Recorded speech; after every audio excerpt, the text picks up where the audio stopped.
again to today's class of stoichiometry. Yes, this is another important topic on chemistry. You see it in elementary chemistry, that is for secondary school chemistry. You also see it in university as well. Stoichiometry. Now, if you know this topic very well, it will help you to see how to do your productions in the industry very well. Equally, how to prepare meal. Knowledge of this topic will help you to do that. Okay? Now, we define stoichiometry as a term that refers to mass-volume relationship. That is to say, it compares mass of a substance to mass of another substance, volume of a substance to volume of another substance, mass of a substance to volume of another substance, volume of another substance to mass of another substance. So it's talking about comparing two ingredients together. Let's say you want to cook. Perhaps I want to prepare this indomie. This indomie comes in mass. The quantity is we'll have it to be 80 grams. It's not even written, but perhaps it's about 80 grams or 100 grams. This is an indomie, and let's say I want to prepare this indomie. I don't want to parboil, I just want to prepare it sharp or fastly. Question is, how many sachets of water should I use to prepare it? We all know about sachet water. You now notice that if I am preparing this indomie and I use like 1 sachet of water, it can serve.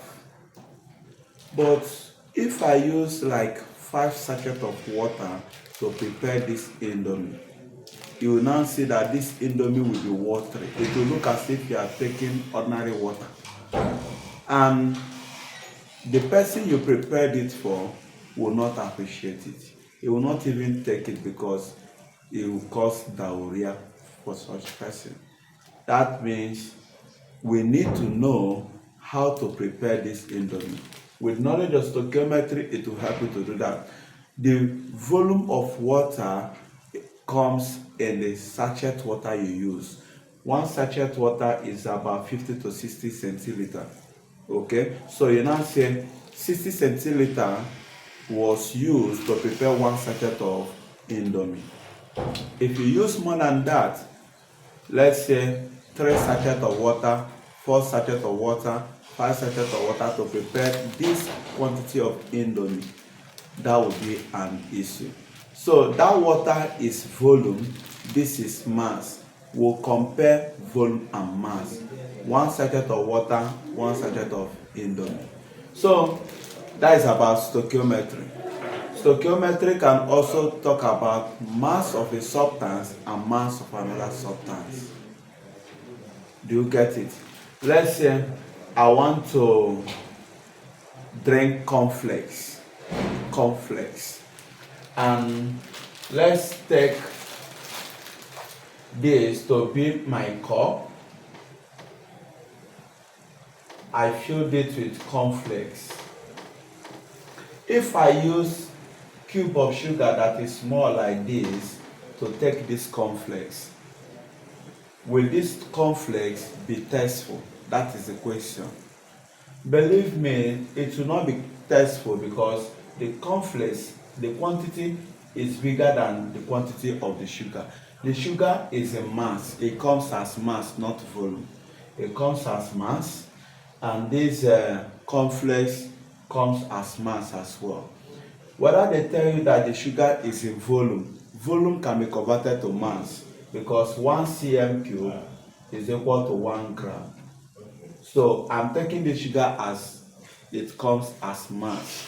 So this sugar, using it to enjoy this indomie, you will notice that this sugar, using it to enjoy this cornflakes, will not be possible because it will not be enough. That means The knowledge of stoichiometry will let me to see that I increase the quantity of this sugar. I will increase it to be enough, maybe 6 cubes of sugar to prepare this cornflakes and drink. You will now see that it will be tasteful.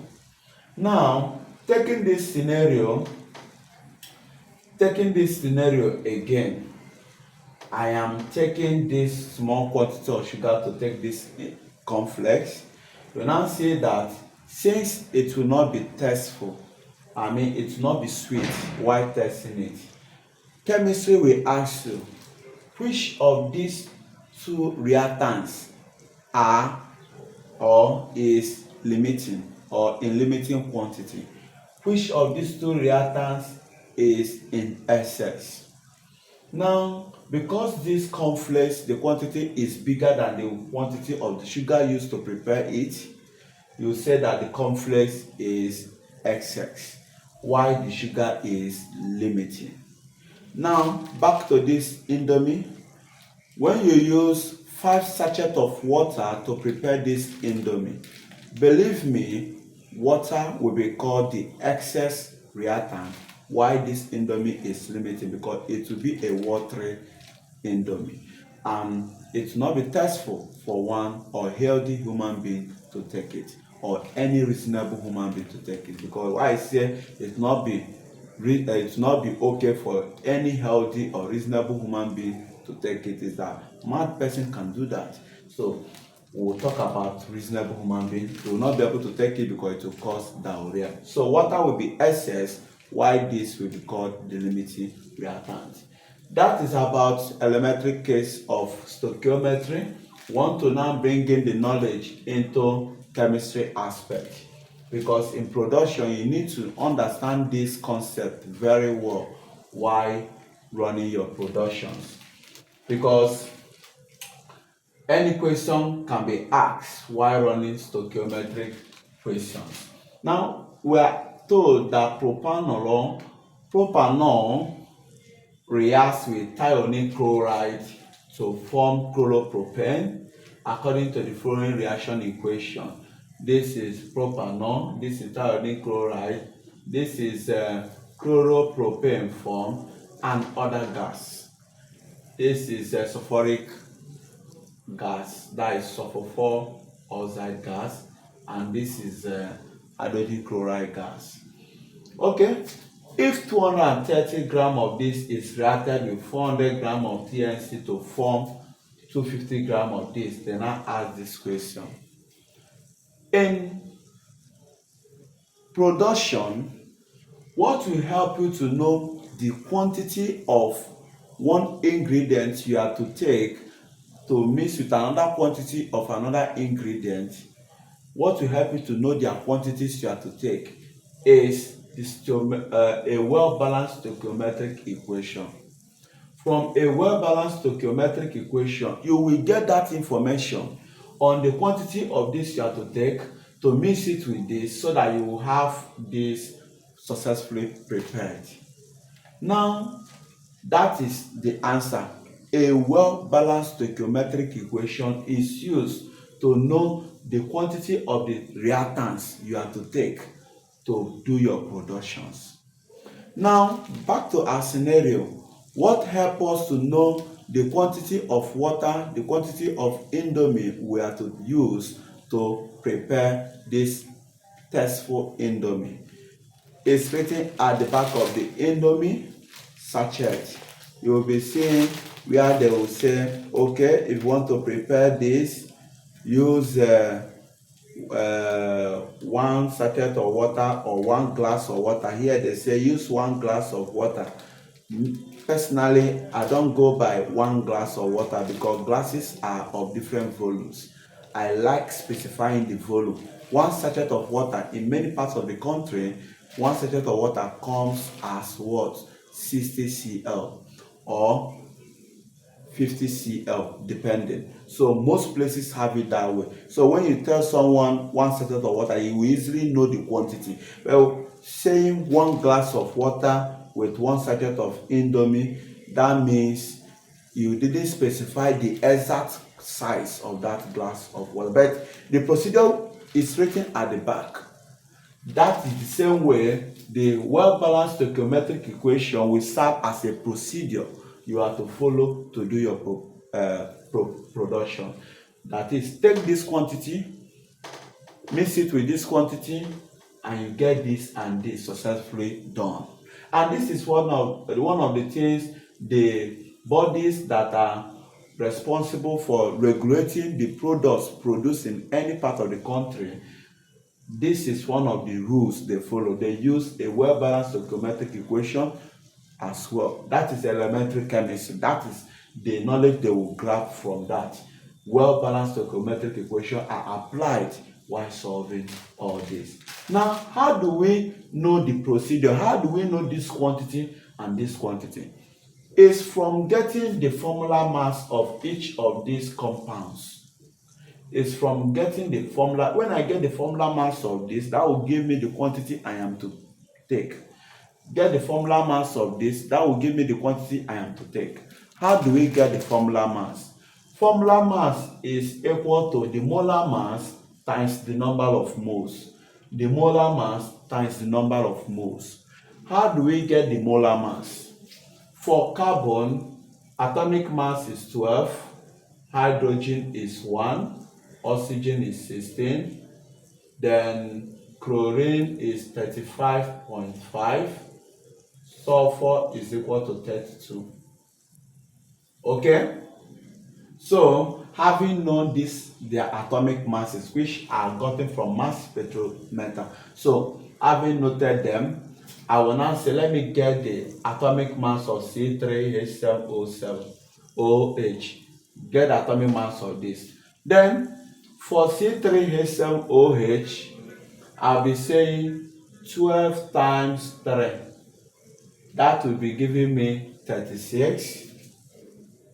36 plus 1 times 7. So I'll be having 36 plus hydrogen is 1. It has 1 as written above. 1 times 7.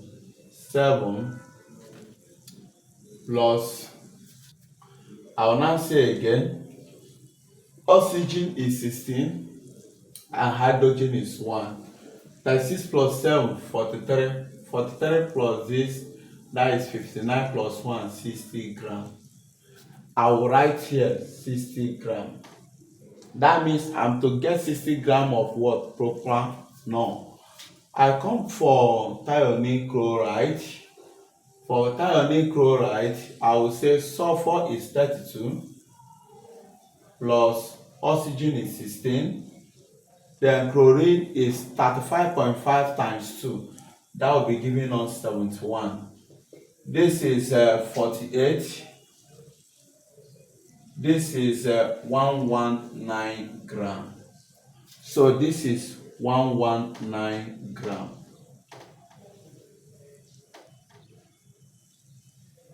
That means if I am to do this preparation, that if I'm to produce chloropropane very well, I'm to get 60 grams of thionyl chloride, 60 grams of propanol, please, and also get 119 grams of thionyl chloride. When I get 119 grams of thionyl chloride, I get 60 grams of propanol. I will mix them together.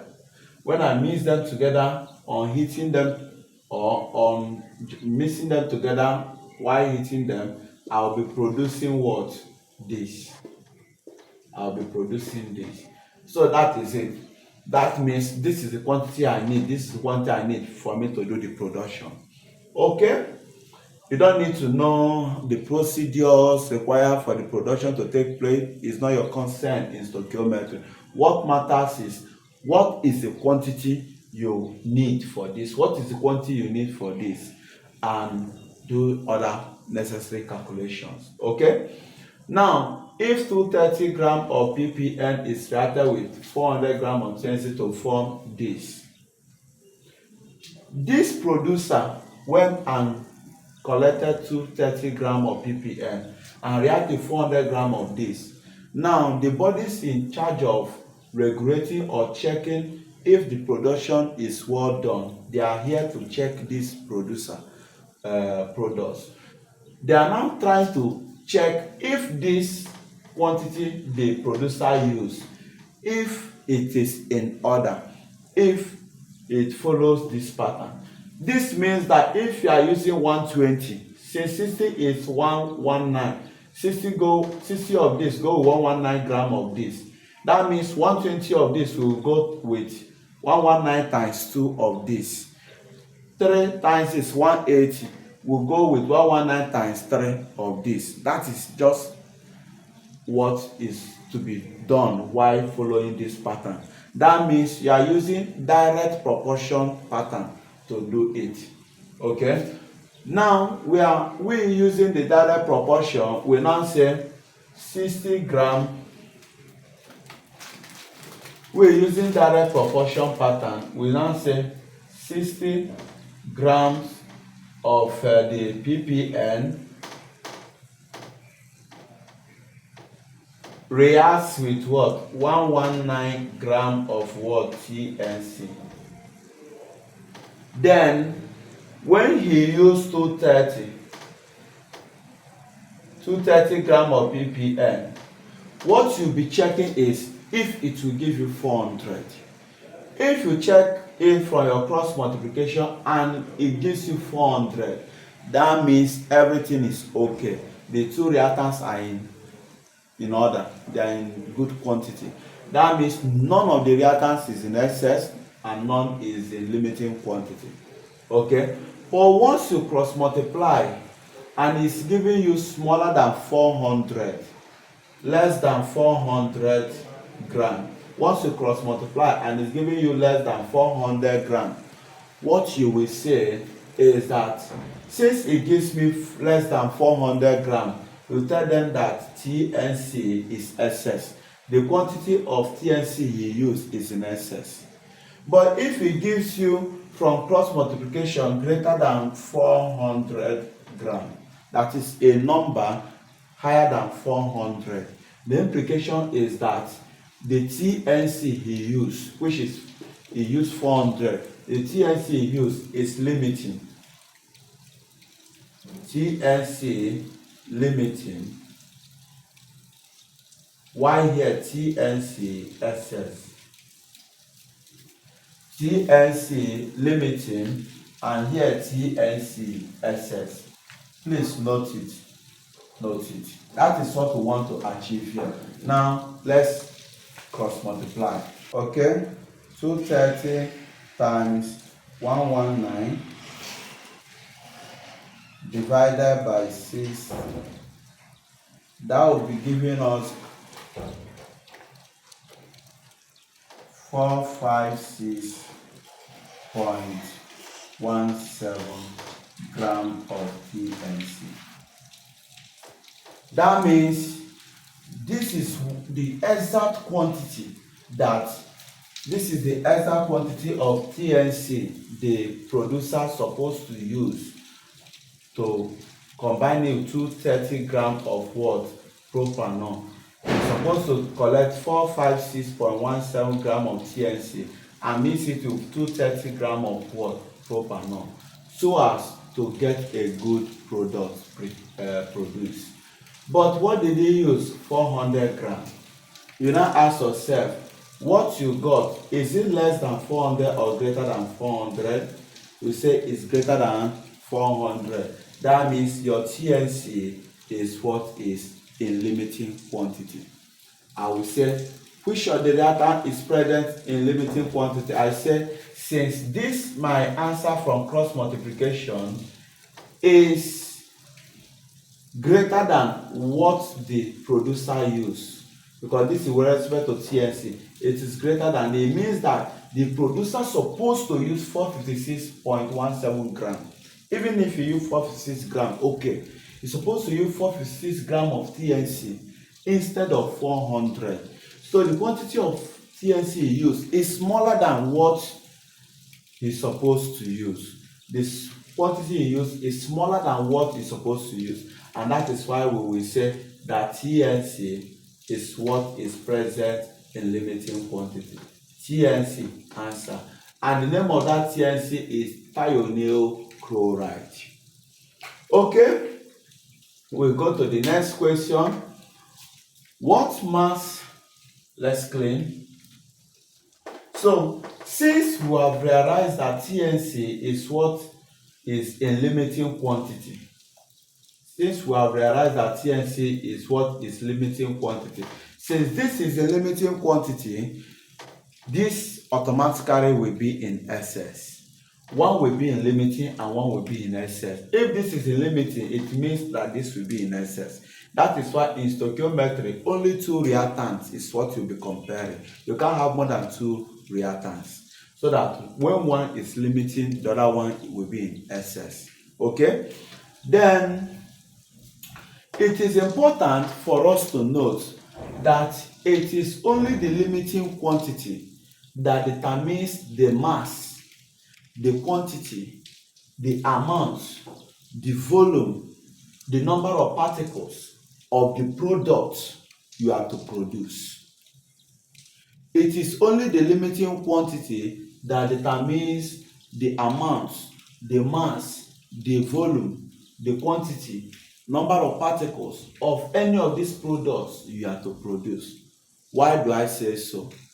Remember in that indomie I use as an example, as I'm having one sachet of indomie, I said that one sachet will signal to you that you shouldn't use plenty water. You should use one sachet of water and prepare it.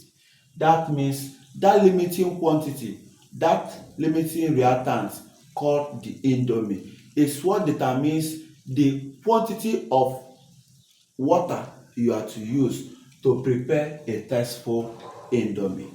Understood? Okay, we go to the next question. What mass of the excess reactant is not reacting? Please, the answer for question number 1 is TNC, not for question number 2. So, what mass of the excess reactant is not reacting? Now, what do we mean by that statement? Look at that my cornflakes I talked before now, and look at the cube of sugar inside it.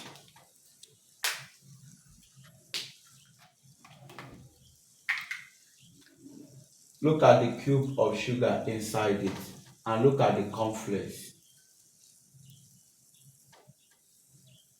You prove with me as a wise man who have a small quantity of sugar and he have a bigger quantity of cornflakes to drink because he's very, very hungry. What the wise man will do is to mix this what? Sugar with small quantity of this cornflakes. Mix this 1 cube of sugar with small quantity of this cornflakes so that it will have a palatable or a tasteful cornflakes. Take it. Because if you mix this small quantity of sugar with the total cornflakes, the implication is that everything will be tasteless and you will not enjoy it. But the main thing is you want to have a tasteful indomie, and that is why you have to mix it this way. That means he has poured water on the big cornflakes. He has poured water already while realizing that he has 1 cube of sugar. Because ordinarily, when somebody knows that he has 1 cube of sugar, he's supposed to know that he should use a small quantity of cornflakes and take it so as to avoid wastage. But since he has poured water already and he cannot do any other thing to that, so what you will now do is to put the sugar, then mix up the top of the cornflakes with the sugar and drink it like that. Just use the spoon, take it and drink. Okay? So that means once he has taken this sugar with this cornflakes, this top part, there will be the remaining part that will be excess. That remaining part, the person will discard it and throw it away. The question answer, what mass of the excess reactant is not reacting? That means as you take this part that mix with sugar.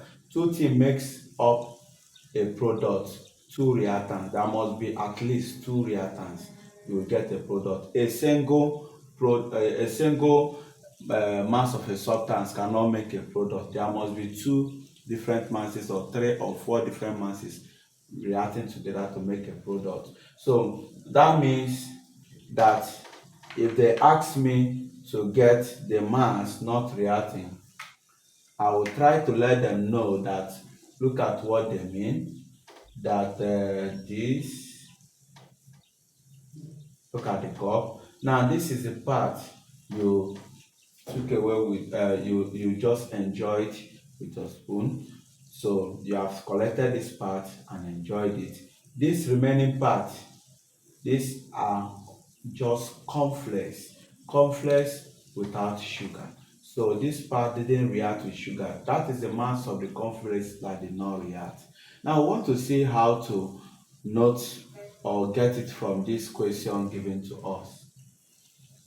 What I will do is that I will recall to myself that it is only the limiting reactant that will determine the amount of the product, amount of the reactant, volume of the product, and all have you. So what I will now do here is I will write the thionyl. Thionyl is 119, right? 119 gram of TNC reacted with 60 gram of what? ppm. Okay? Then I will now say what amount of ppm reacted, what amount of thionyl? 400 gram of TNC will be giving you how many ppm? I will cross multiply. Cross multiplying, I will now have it to be,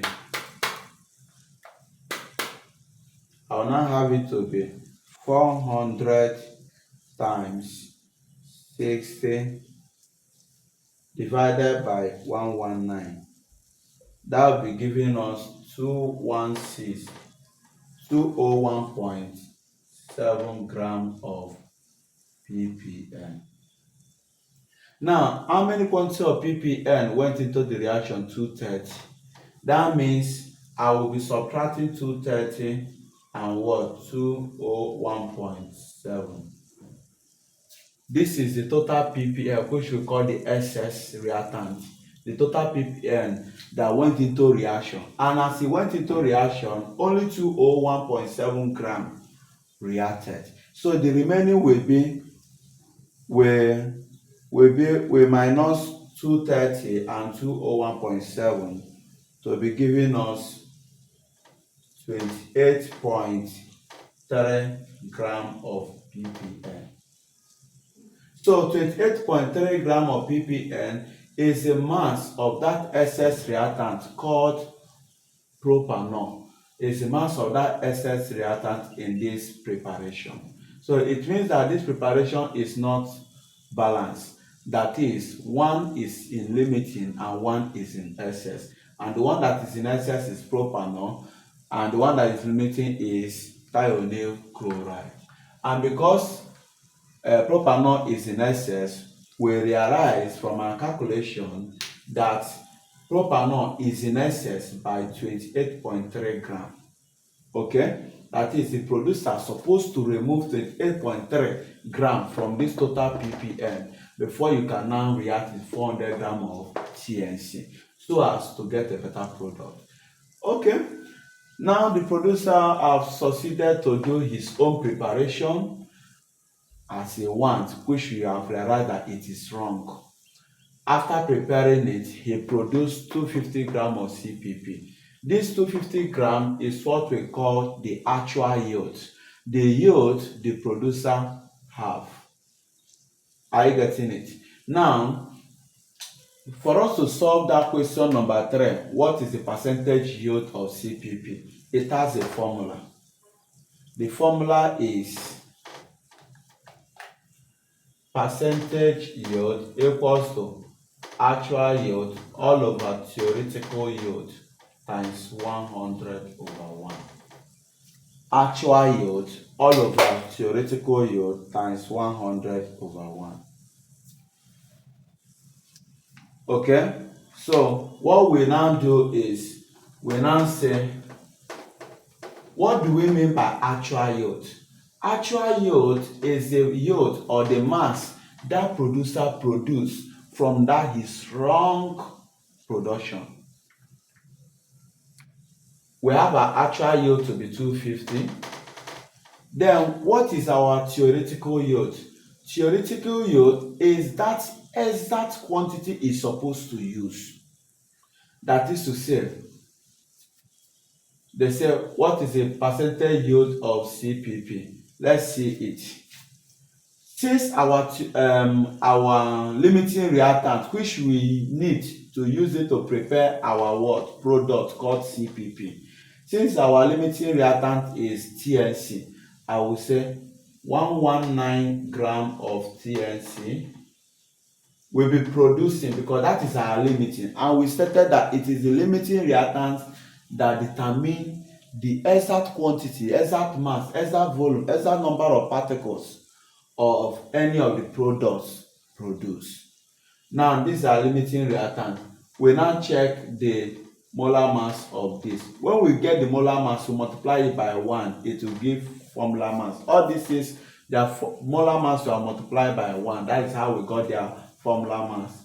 Okay, that means you have to multiply by the number of moles. Is a must for you to be using it. Like here we got 60 gram, because here it gave us 60, and 60 gram times 1 is 60 gram. Here we got 119 gram per mole, then times 1 mole, it gave us 119 gram, because I say formula mass is equal to molar mass times what? Number of moles. Okay, now 119 gram of TNC, why am I using it to compare it with the A? Because that is the limiting reactant, and it is what determines the quantity, mass, volume, amount of particles or number of particles of the product you produce. Now we will embark on how to get the formula mass of this. Let's get the molar mass. 12 times 3, 36, plus 1 times 7, 7, plus what? 35.5. So we will now be having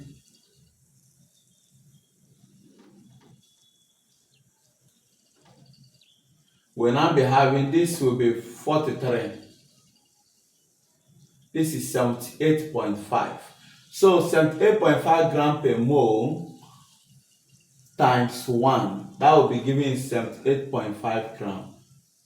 78.5 gram of what? CPP. That means 119 gram of this will succeed to produce 78.5 gram of CPP from this our well-balanced stoichiometric equation. Then we now ask ourselves, how many TNC went to reaction? 400 gram of TNC. How many of this will it produce? We'll cross multiply.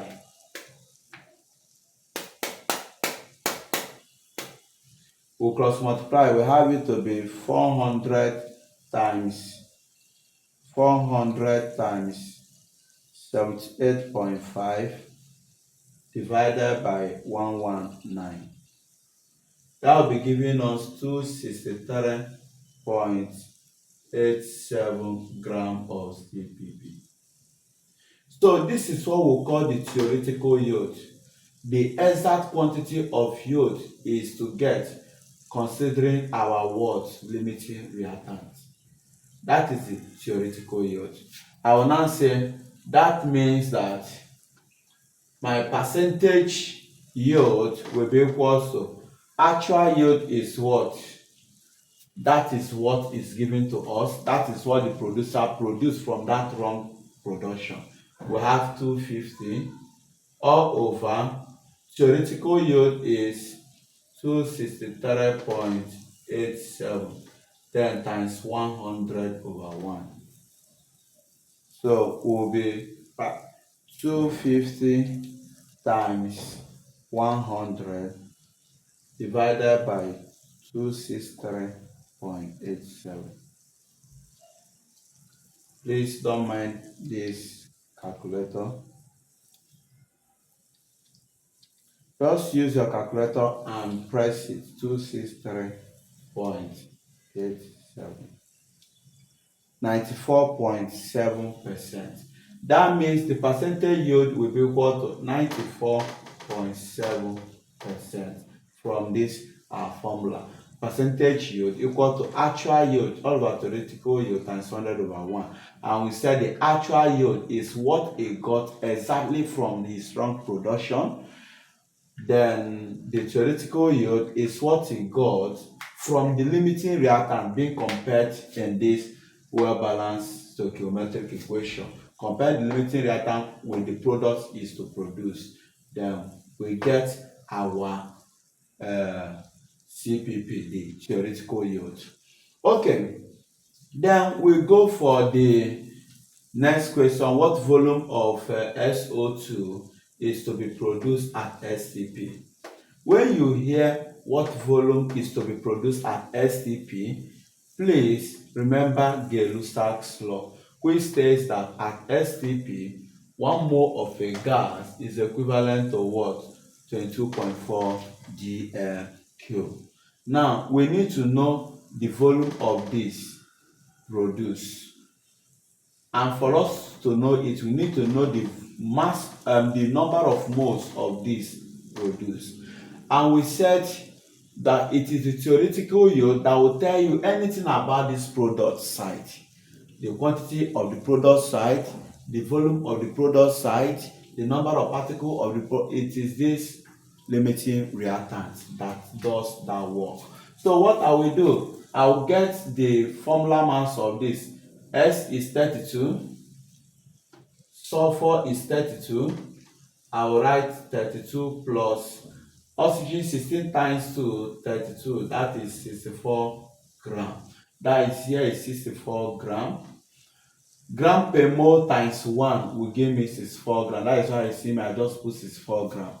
Then I will now say 119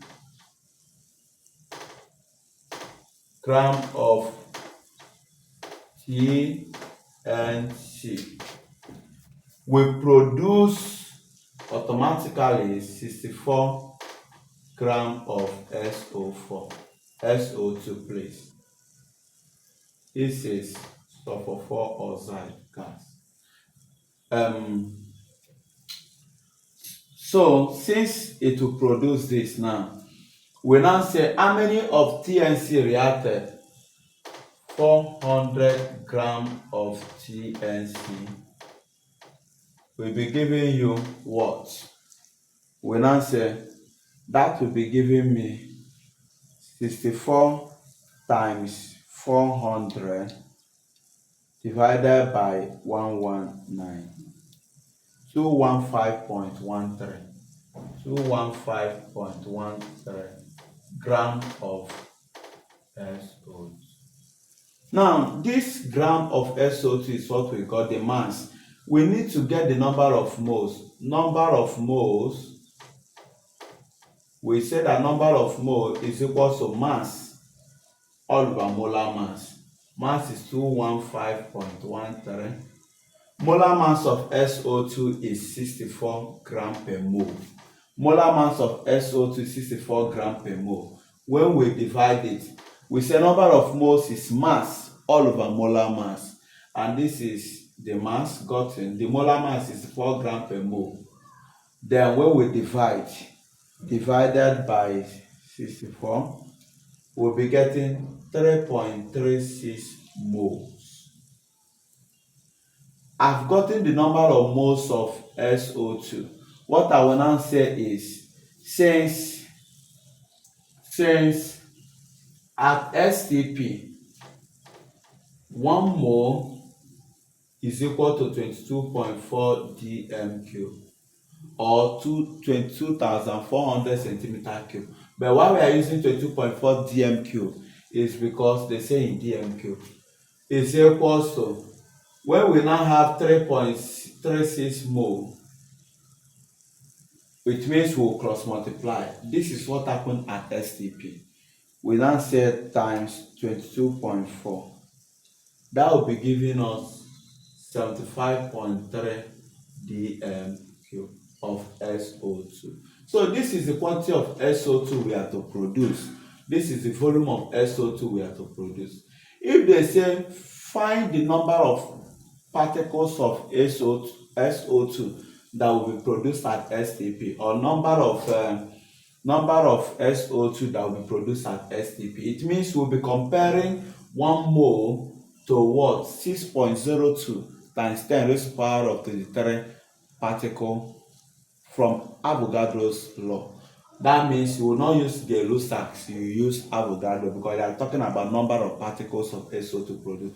But this one, they ask of volume. Volume produced at STP, you use Gay-Lussac principle. 1 mole is 22.4 dm³. But if they say number of particles produced at STP, please remember Avogadro's law and say 1 mole is equal to 6.02 times 10 raised to the power of 23 particles. Then compare the mole you have and cross multiply to get it in particles. Understood? Then we go to the last question. If the percentage yield of CPP were to be 65, calculate the actual yield. Now they have given us the percentage yield, and they ask us to get our actual yield.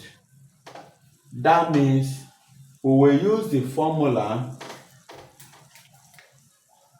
percentage yield equals to actual yield all over theoretical yield times 100/1. Now the percentage yield was given to be 65%. So if I write 65 as the percentage yield, I'll say is equal to actual yield I am looking for you. Then the theoretical yield. How did we get our theoretical yield? Well, clean it up. So what we did for our theoretical yield is that we compared 119 gram of TNC with we compared it with 78.5 gram of what? CPP. And we now say 400 gram of TMC. We solved this before now. Will be giving us what? The answer it gives us is what we call our theoretical yield. Then I will now say 400 times 78.5. That is 36 plus 7, 43 plus 30. So divided by 119. It gave us 263.87. So we now say all over 263.87. That is what we got from cross multiplication.